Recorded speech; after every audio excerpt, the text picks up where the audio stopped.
58,97. Et toi? T'as gagné la gomme? Non.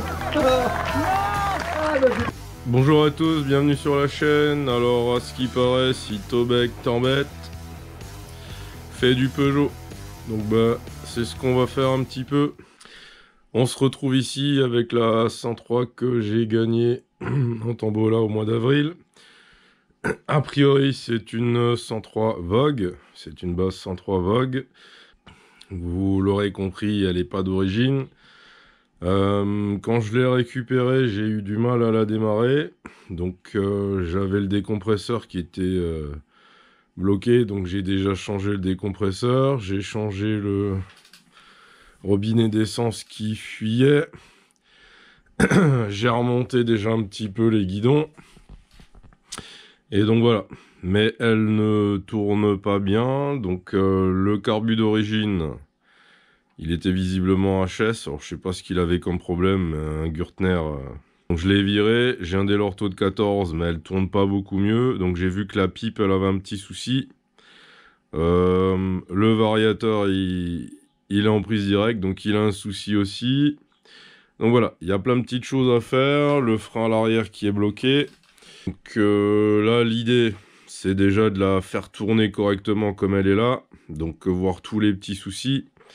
Et ensuite, dans un deuxième temps, ça sera d'essayer de faire un moteur un peu plus coupleux. Que je puisse rouler au moins un petit peu avec moi.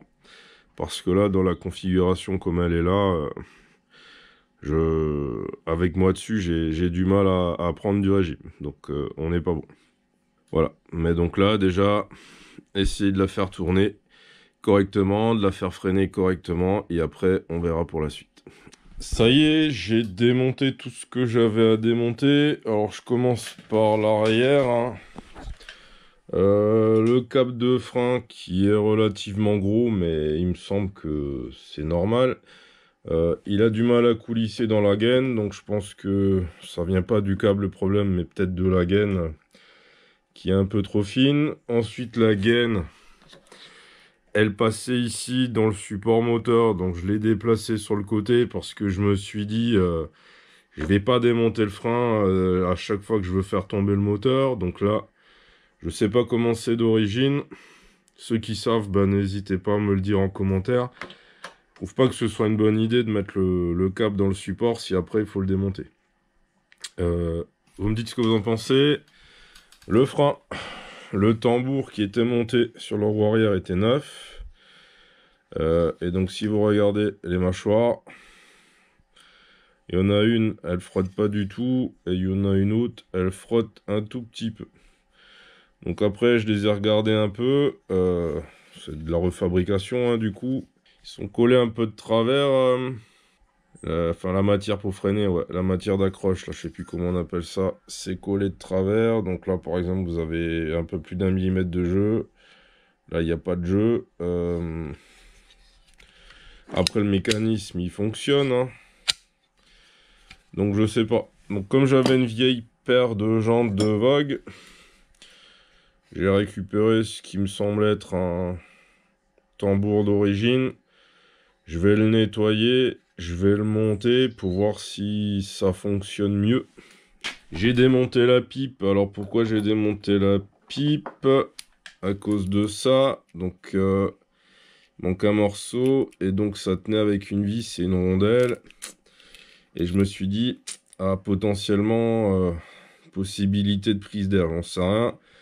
Donc je vais la changer. J'ai retrouvé qui traînait dans mon stock une vieille pipe à 10, je sais pas d'où elle sort. Il y a sûrement un gars qui a voulu mettre un poumon. Alors est-ce que j'utilise celle-là ou est-ce que j'en utilise une autre? Et pareil, vous me dites, hein, j'ai cherché pipe de Vogue 2, j'ai eu du mal à trouver. Par contre, c'est pipe SPX RCX apparemment qui serait compatible. Donc est-ce que si je commande une pipe SPX RCX, c'est la même pipe que celle-là? Pareil, j'en sais rien, dites-le moi. Et j'ai démonté le variateur. Donc, c'est pas le variateur, c'est l'embrayage. Hein. Il n'y a pas de variateur. Et donc, je vous montre juste. J'avais changé le disque. Et donc, ça, c'est Le disque que j'ai acheté sur 50 Factory, et donc il a énormément de jeux, il tient pas, d'accord, donc voilà. Il est mal ajusté, donc là du coup j'en ai racheté un autre quand j'étais agroyé à Mobotoc. Et donc celui-là, il y en a un qui monte bien, mais avec quand même beaucoup de jeux. Et donc j'en ai un autre qui lui monte serré. Donc là pareil, je me rappelle pas qu'est-ce qui est le mieux. Est-ce qu'il faut du jeu? Est-ce qu'il faut que ce soit monté serré? Et en fonction de ce que vous me dites, ben, je mettrai le bon. Et donc j'avais déjà bricolé hein, le variateur parce que j'avais un problème de jeu. J'ai acheté 2 kits, pareil, un chez 50 Factory et je crois un chez Mir 35 avec l'étoile, l'araignée là et tout ça. Et j'arrive pas à avoir le bon jeu quand je remets le variateur en place. Donc je me suis fabriqué des rondelles avec l'imprimante 3D jusqu'à obtenir le bon jeu. Mais ça va pas tenir longtemps, je pense. Donc, ou il me manque quelque chose, ou les pièces du variateur sont pas les bonnes, pareil. J'en sais rien. Je vais tout remonter et on se retrouve après. Je suis en train de remonter la jante arrière, j'ai nettoyé le tambour, j'ai mis un coup de papier à poncer et j'ai voulu donc remonter la roue avec l'ancien tambour et les différentes rondelles et tout ça. Ça passe pas. Voilà. Donc là, la jante est grosso modo en position pour que la flasque la tienne sur la butée, sur le téton, mais du coup, ça passe pas là. Et donc, je sais pas quoi faire. J'arriverai pas à retordre ça vers l'extérieur. Ça m'embête. C'est quoi qu'il a dit, hein, si t'en as marre de Tobac, si ça t'embête, fais du Peugeot. Je sais pas si j'ai gagné au change, hein. Donc je me suis dit, je vais monter ce tambour de frein qui était sur cette jante-là, qui a priori avait l'air pareil à celle-là. Et en fait, bah, c'est ce que vous avez vu tout à l'heure, ça passait pas. Hein. Donc je suis repassé avec l'autre tambour, et là avec les entre-trois, on tombe correctement. Donc les connaisseurs de Vogue 2, Vogue Evolution, j'en sais rien. Dites-moi ce que vous en pensez. Est-ce que effectivement tout est différent à ce point-là? Bon, malgré tout ce que j'ai fait pour le frein arrière, j'ai démonté, remonté, poncé, nettoyé, redémonté, remonté, bref, ça freine toujours pas et j'ai visiblement, alors ça coulisse mieux, mais j'ai quelque chose qui bloque sur la poignée là. Donc il va falloir que je démonte, essayer de voir ce qui pourrait bloquer là. Bon là j'ai mêlé la poignée parce que visiblement en démontant il y avait plein de points de frottement. Je vais remonter et on va regarder ce que ça donne. J'ai mis de l'huile, on teste. Donc là c'est bon, ma poignée elle revient bien. Donc là ça fait 2 jours que je bosse là-dessus sur mon frein. Et en fait le problème il venait pas du tambour à l'arrière, mais a priori de la poignée qui bloquait à ce niveau-là. Alors, quand on vous vend de l'adaptable aujourd'hui, hein, bah, y a vraiment tout qu'il faut. Ok, là on est bon. Fou. Alors j'ai fait une petite liste hein, de tout ce que j'ai fait là depuis à peu près un mois. Donc il y avait un problème avec l'éclairage ne marchait pas. Donc finalement je me suis rendu compte qu'au niveau du régulateur, les branchements n'étaient pas bons. J'ai corrigé les branchements. J'ai changé les ampoules qui étaient aussi grillées. Et du coup, là c'est bon, l'éclairage fonctionne correctement. J'avais aussi un problème de courroie. Donc l'embrayage patinait à mort. J'avais une courroie en 890 dessus hein, quand je l'ai récupéré. Et puis bah, en faisant des recherches, impossible de savoir si c'était une 890, une 875, j'en sais rien. J'avais une 875 en stock, donc je suis passé en courant de 875 et j'ai réglé ce problème-là. Donc Ça patine plus au démarrage, hein. Par contre, là, si vous voyez, si vous regardez, quand je tourne le volant magnétique, j'ai la roue qui tourne. Donc, j'ai toujours ce fichu embrayage qui est en prise directe. Donc, j'ai un souci pour régler le jeu. La burette est passée. Il m'a ajusté une rondelle en plastique là, que j'avais acheté et qui était vraiment prévue pour cet embrayage-là. Ça a tenu un quart d'heure et puis voilà, rebelote. Donc là, pareil... j'ai pas trouvé de solution pour régler ce problème-là, si ce n'est de tester un autre embrayage que je n'ai pas. Ensuite, j'ai voulu retoucher à l'avance parce que j'ai un moteur là qui n'a pas du tout de couple au démarrage. Donc, avec la burette, on a fait des hypothèses. Hein, on s'est dit soit... le cylindre a été gratté et du coup peut-être une réhausse des diagrammes qui fait qu'on a perdu du couple à barre à gym, ou alors un problème de calage au niveau de l'allumage. J'ai vérifié le calage, donc calage clavette, on était entre 0,8 et 0,9. Donc moi dans la revue technique que j'ai, on me dit 1. Donc j'ai enlevé la clavette, j'ai calé à 1 et ensuite j'ai vérifié à la lampe stroboscopique. Donc là, il y a deux repères, un repère blanc, un repère jaune. Donc le repère blanc, c'est le repère normal hein, que vous trouvez dans la revue technique. Et puis finalement, bah, l'allumage en fait se fait légèrement en décalé, il se fait sur le repère jaune.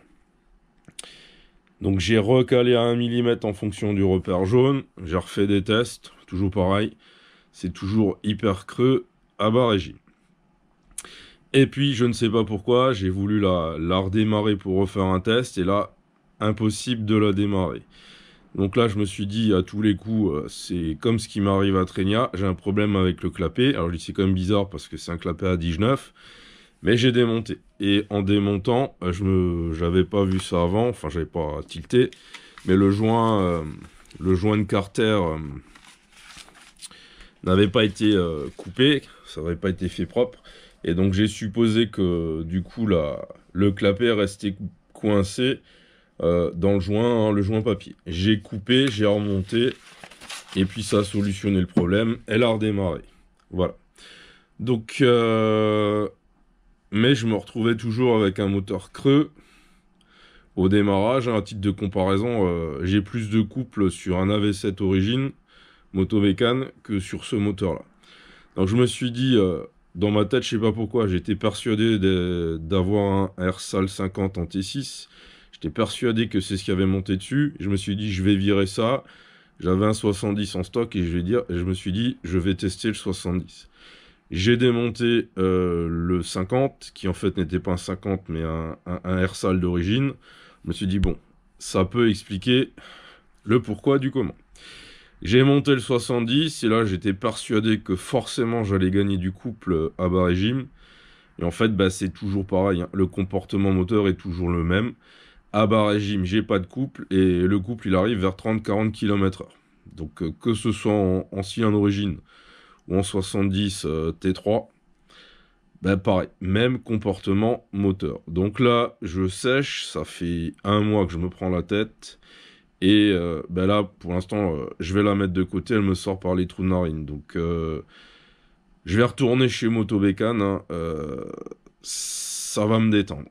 Et puis, dernier problème, bah, le GenCode qui est neuf, hein, là, il a tourné 15-20 minutes. Bah, vous voyez, le jeu que j'ai pris là, après 2-3 chauffes dans la cartouche. Donc, pareil, il faut encore que je bricole là-dessus, etc. Donc, vraiment, ras-le-bol. Et puis, bah, vous allez me dire, mais j'ai un moteur fixe, c'est quoi l'intérêt de la pompe? Donc, je l'avais pas acheté pour la pompe, hein, j'avais juste acheté ça pour un pot neuf, à pas cher, en me disant, l'effet pompe, je m'en fiche. Et que, bah, du coup, je suis en paramètres réglés pour le couple. Mais du coup, chaque fois que j'enlève la courroie, le moteur, il balance. Donc, chez Moto Bécane, il y a la graffe hein, qui est bloquée, donc qui vous retient le moteur quand même. Bah, là, il bascule complètement en avant. J'ai la pompe qui se désaccouple et puis après c'est galère pour remonter la courbe. Donc là, ouais, j'ai tout faux sur toute la ligne. Alors là, ce qui m'intéresse, c'est de gagner, enfin de régler quand même ce comportement moteur et de gagner du couple à bas régime. Donc je suis pas spécialiste du tout de ces moteurs-là. Je suis pas non plus spécialiste de ces machines-là, hein, Vogue. Ceux qui ont des idées, ceux qui ont déjà eu le problème, si vous l'avez solutionné, bah, ouais, dites-moi comment vous avez fait, parce que là, moi, je lâche l'affaire. Donc ce que je vais faire, je vais en remonter les capots et tout ça. Je vais la mettre de côté et puis je vais remettre une moto bécane là sur l'établi. Ça sera beaucoup plus simple pour moi. Voilà. C'était une vidéo un peu blabla. Partage d'expérience. Et là, je serais content si vous puissiez, si vous pouviez me donner vos retours et vos conseils. Sur ce, bah, merci de m'avoir suivi jusqu'au bout. Et puis je vous dis à la prochaine. Bye.